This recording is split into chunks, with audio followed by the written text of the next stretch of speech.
When you picture 18th century Ulster Presbyterians, what comes to mind? If you're like most people, about 80% of them, in fact, you probably imagine a crowd of stern, buttoned-up folks sitting stiffly in their pews, frowning at any hint of fun.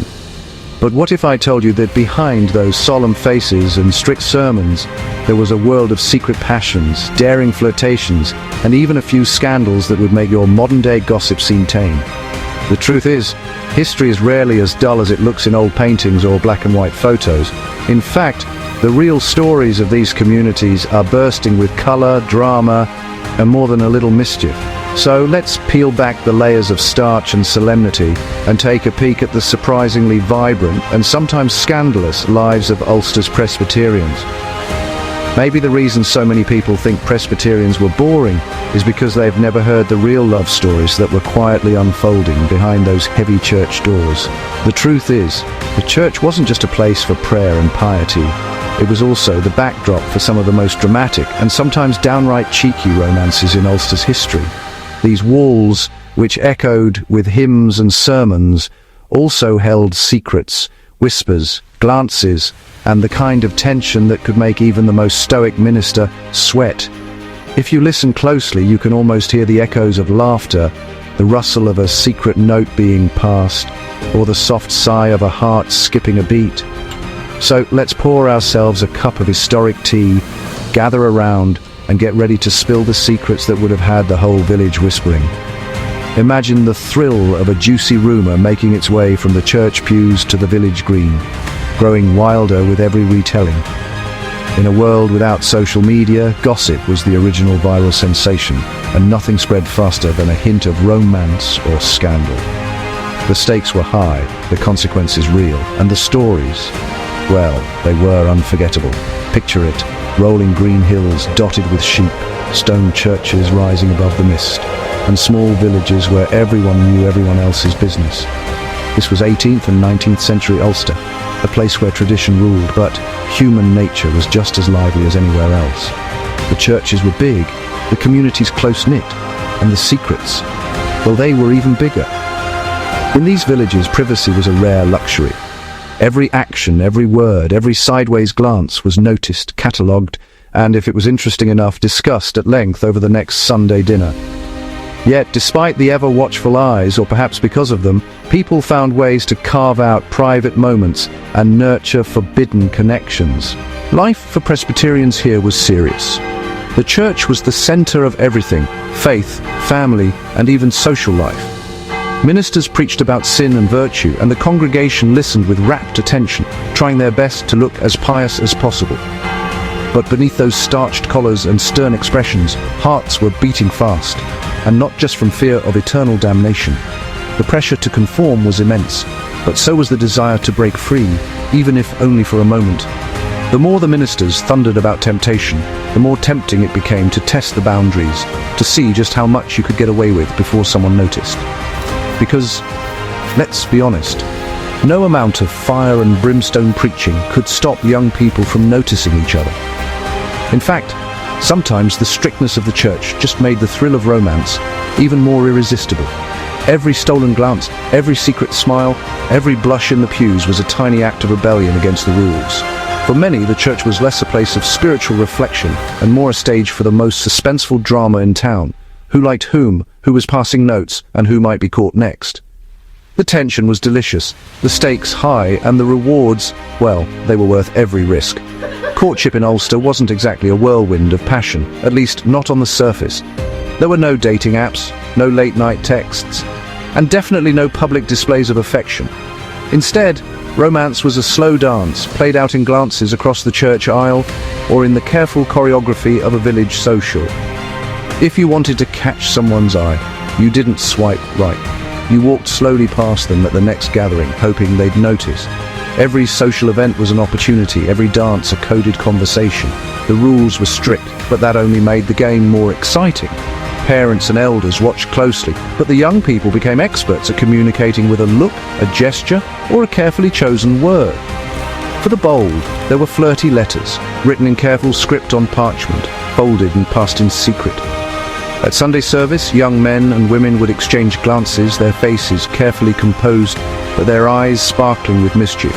And if things got really wild, well, maybe they'd sit together by candlelight, bundled up in layers of clothing, talking late into the night about everything and nothing. These conversations, though seemingly innocent, were charged with meaning.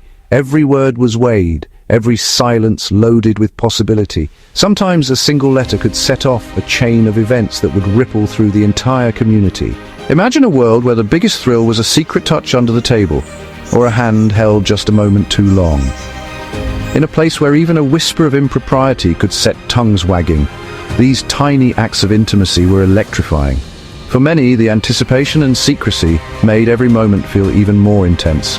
The risk of being caught only heightened the excitement, turning even the smallest gestures into grand acts of defiance.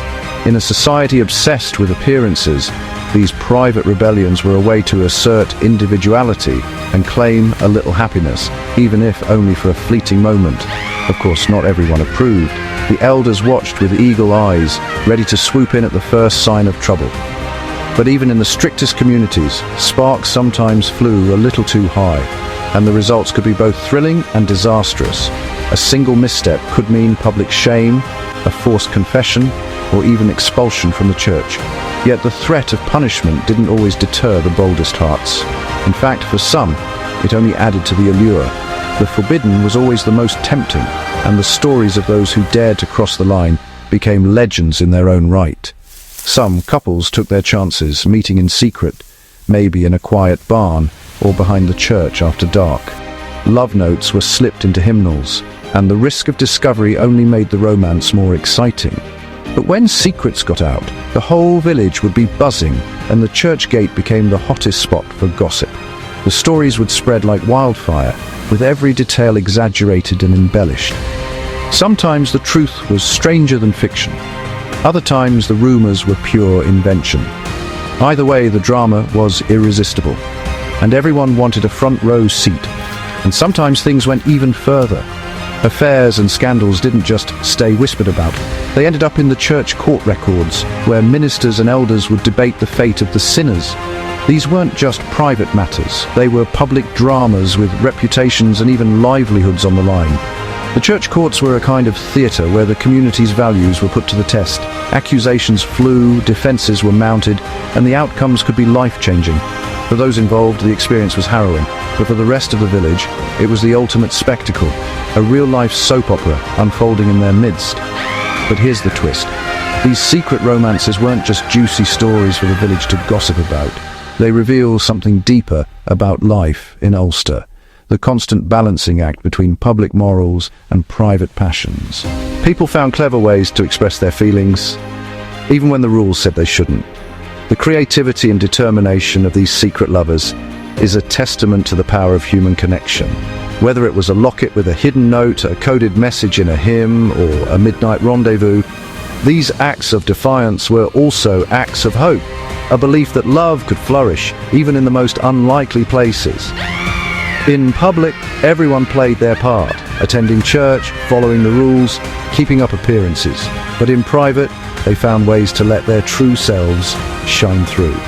Whether it was a masked ball, a secret meeting, or just a knowing glance, these moments were a reminder that even the most pious people had desires and dreams.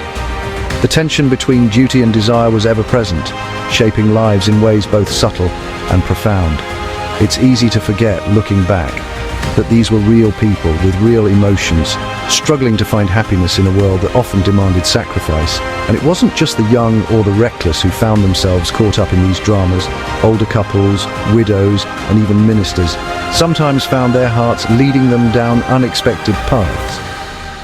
The village was a living, breathing community, full of laughter, sorrow, and the endless search for connection.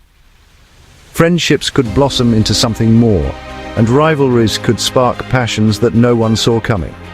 The stories of Ulster's Presbyterians are a reminder that love and longing are universal, transcending age, status, and even the strictest of rules. So, the next time you think history is just a list of dates and dusty old sermons, remember this. Even the most upright Presbyterians had stories that could make you blush. Their lives were full of longing, laughter, heartbreak, and hope. just like ours today. And sometimes the juiciest tales are the ones that never made it into the official records, but lived on in whispered memories and secret diaries. These stories remind us that the past is never as simple as it seems, and that every generation finds its own way to rebel, to love, and to dream. So, if you're hungry for more jaw-dropping tales from history's naughtiest corners, don't forget to hit subscribe. There's a whole world of hidden stories just waiting to be uncovered, and trust me, you won't want to miss a single one.